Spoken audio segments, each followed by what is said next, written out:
Hello प्यारे दोस्तों, क्या हाल चाल? सब बढ़िया? तो प्यारे दोस्तों, आज का वीडियो आपके लिए बहुत ही ज़्यादा महत्वपूर्ण होने वाला है, क्योंकि दोस्तों आज के वीडियो में जयशंकर प्रसाद जी का साहित्यिक परिचय तथा जीवन परिचय आज की वीडियो में हम पढ़ेंगे। तो चलिए वीडियो शुरू करते हैं।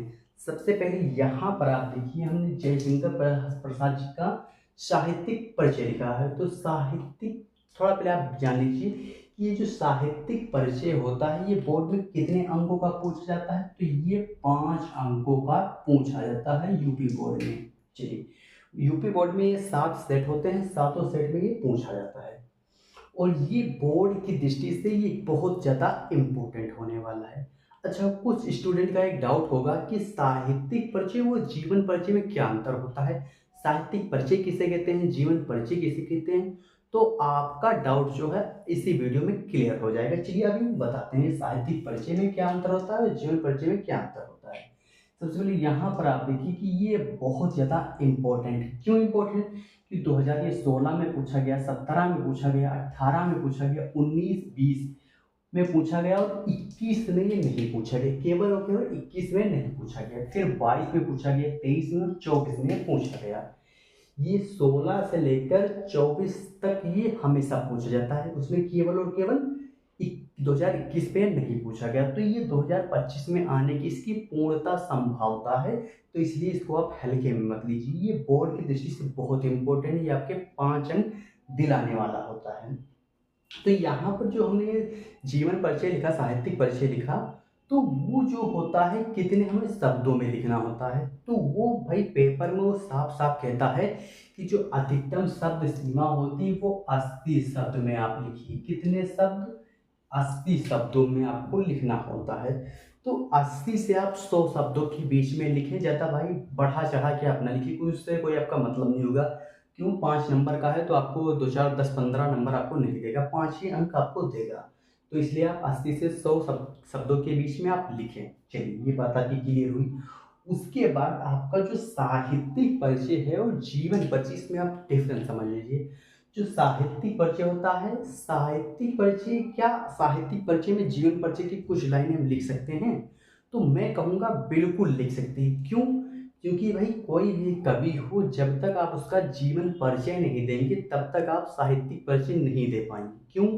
क्योंकि जब तक आप जन्म, उसकी मृत्यु, पिता, शिक्षा उसने क्या प्राप्त की, उसकी भाषा कौन सी थी, जब तक आप ये नहीं देंगे तब तक आप उसका साहित्यिक परिचय नहीं दे पाएंगे। और साहित्यिक परिचय में क्या होता है? साहित्यिक परिचय में होता है साहित्य के प्रति किए गए कार्य को उसमें बताना होता है साहित्यिक परिचय में। चलिए, अब चलिए हम पहले इधर आप देखिए, एक हमने बनाया है फ्लो चार्ट। अब ये फ्लो चार्ट बनाने का हमारा क्या भाई मतलब है? तो इसका मतलब ये होता है कि यदि आप ये संक्षिप्त परिचय एक फ्लो चार्ट बना के उसमें आप लिखे रहेंगे, तो इससे जो एग्जामिनर होता है, मतलब जब आप बोर्ड परीक्षा में आप कॉपी लिखेंगे, कॉपी में आप ये फ्लो चार्ट बनाएंगे, तो उससे एग्जामिनर को भी आसानी होती है कॉपी चेक करने में। क्यों? क्यों? इतना सारा एग्जामिनर को पढ़ने में समय लगता है। यदि आप इतना ही पढ़ लेता है तो आप, जैसे आपने यहाँ पर लिखा जन्म, जन्म स्थान लिखा, पिता का नाम, का भाषा, प्रमुख रचना, मृत्यु लिखा, तो जो इतना आपने यहाँ पर सही लिखा, तो एग्जामिनर जब इतना सही आपका पढ़ता है तो उससे 100% विश्वास हो जाता है कि बच्चे ने इधर भी पूरा सही ही लिखा होगा। क्यों? क्योंकि उसने इधर पहले पढ़ चुका है। तो इधर वो पढ़ेगा नहीं, वो आपको ऐसे ही कॉपी चेक कर देता है। तो इससे ये चीज़ आपकी आसानी होती है। चलिए हम इसका पहले संक्षिप्त परिचय देख लेते हैं। तो जन्म कब हुआ? तो जन्म हुआ 30 जनवरी 1889 ईस्वी में। इसका जयशंकर प्रसाद जी का 30 जनवरी 1889 ईस्वी में इनका जन्म हुआ। जन्म स्थान काशी में हुआ। पिता का नाम तो देवी प्रसाद था। ये पॉइंट आपका बहुत ज्यादा इंपॉर्टेंट है। ये छायावाद के प्रवर्तक रहे। क्या है? छायावाद के प्रवर्तक रहे। भाषा क्या है? भाषा है संस्कृत निष्ठ खड़ी बोली। परम रचना कौन थी? रामायणी है, आंसू है, लहर है, झरना है, प्रेम अधिक है, चित्तधार है, इंद्रजाल है, आदि बहुत सारी है। तो आपको ज्यादा नहीं लिखना, आपको केवल 4 से 5 रचना आपको यहाँ पर लिखनी होती है। चलिए, उसके बाद मृत्यु। मृत्यु कब है? तो 14 जनवरी 1937 ईस्वी में इनकी मृत्यु हो गई। आपको मैं बता दूं, जन्म मृत्यु ये आप बहुत अच्छे से आप तैयार कर लीजिए। क्यों? बहुत से स्टूडेंट इसी में कंफ्यूज होते हैं, तो आपको कंफ्यूज बिल्कुल से नहीं होना है। चलिए ये पॉइंट आप याद रखिए। चलिए अब उसके बाद हम आते हैं जीवन परिचय। चलिए इनका जीवन परिचय देखेंगे तो हमने यहाँ पर जो जीवन परिचय यहाँ पर लिखा है वो बहुत ज़्यादा शॉर्ट है। शॉर्ट मतलब कि आपका ये जो है किताब से अलग अलग लिखा है। क्यों? तो किताब की जो लैंग्वेज होती है बहुत सारे स्टूडेंट की होती है, वही समझ में नहीं आती। तो ऐसे शब्दों में हमने यहाँ पर लिखा जो आपको तुरंत आपको याद हो जाएगा पढ़ते के साथ ही। चलिए इनका जीवन परिचय हम देख लेते हैं। तो जयशंकर प्रसाद जी का जन्म काशी के एक वैश्य परिवार में हुआ। कहाँ? जयशंकर प्रसाद जी का जन्म काशी के एक वैश्य परिवार में हुआ था। कब हुआ? 30 जनवरी 1889 ईस्वी में हुआ था। चलिए इनके पिता का नाम देवी प्रसाद था। यहाँ पर आप शॉर्ट और संक्षिप्त परिचय आप याद करते हो, उससे आपका बड़ा फायदा होता है कि आप यहाँ पर 2-4 शब्द लिखते हैं और इधर आप 3 से 4 लाइन आप लिख सकते हैं। तो इसलिए आप संक्षिप्त परिचय जरूर याद कीजिए। ठीक। ये तंबाकू के एक प्रसिद्ध व्यापारी थे। जो जयशंकर प्रसाद जी का जो व्यवसाय था वो तंबाकू का था। ये पॉइंट आप याद रखिए। ठीक। बचपन में ही इनके पिता की मृत्यु हो जाने से इनकी प्रारंभिक शिक्षा घर पर हुई।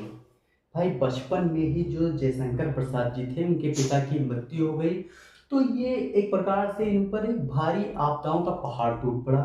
तो उसी की वजह से इनका स्कूल में प्रबंध ना हो सका, तो इन्होंने घर पर ही अपनी आगे की पढ़ाई यानी शिक्षा प्राप्त की। वहाँ घर पर ही इन्होंने हिंदी, अंग्रेजी, संस्कृत, उर्दू, फारसी आदि का गहन अध्ययन किया।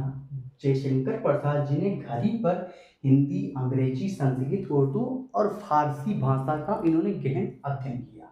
चलिए इनका बचपन बड़े ही सुख से बीता, किंतु उदार प्रकृति तथा दानशीलता के कारण ये ऋणी हो गए। तो जयशंकर प्रसाद जी का बचपन बहुत सुख में बीता और किंतु उदार प्रकृति तथा दानशीलता के कारण ये जो थे ये दान बहुत ज्यादा करते थे, तो उसके वजह से ये ऋणी हो गए। क्या हो गए? ये ऋणी हो गए। चलिए और अपनी पैतृक संपत्ति का कुछ भाग बेचकर ऋण से छुटकारा पाया।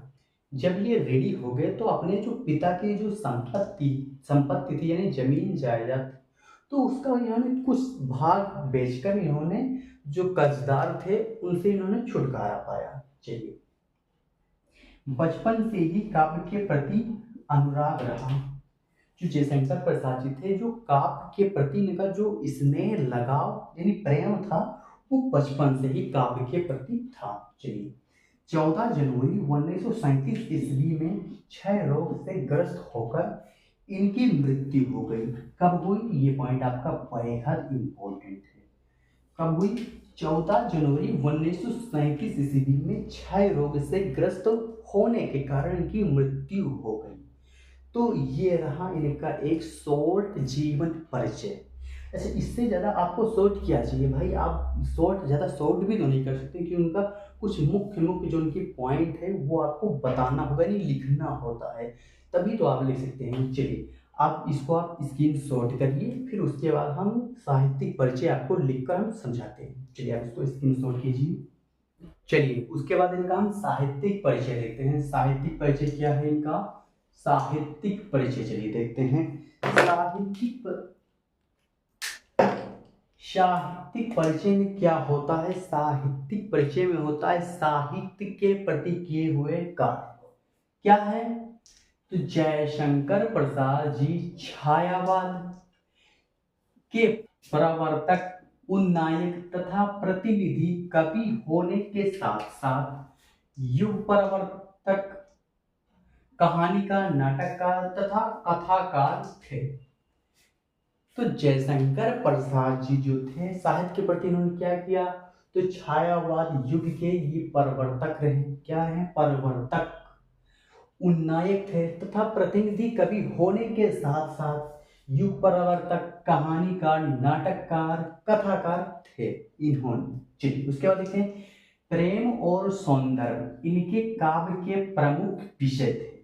यानी इनका जो मुख्य विषय होता था जिस पर इनको कहानियां, नाटक लिखना होता था, तो वो प्रेम और सौंदर्य होता था। क्या? प्रेम और सौंदर्य। चलिए तो ये रहा इनका साहित्यिक परिचय। ज़्यादा ज़्यादा आपको बढ़ा चढ़ा के आपको नहीं लिखना है।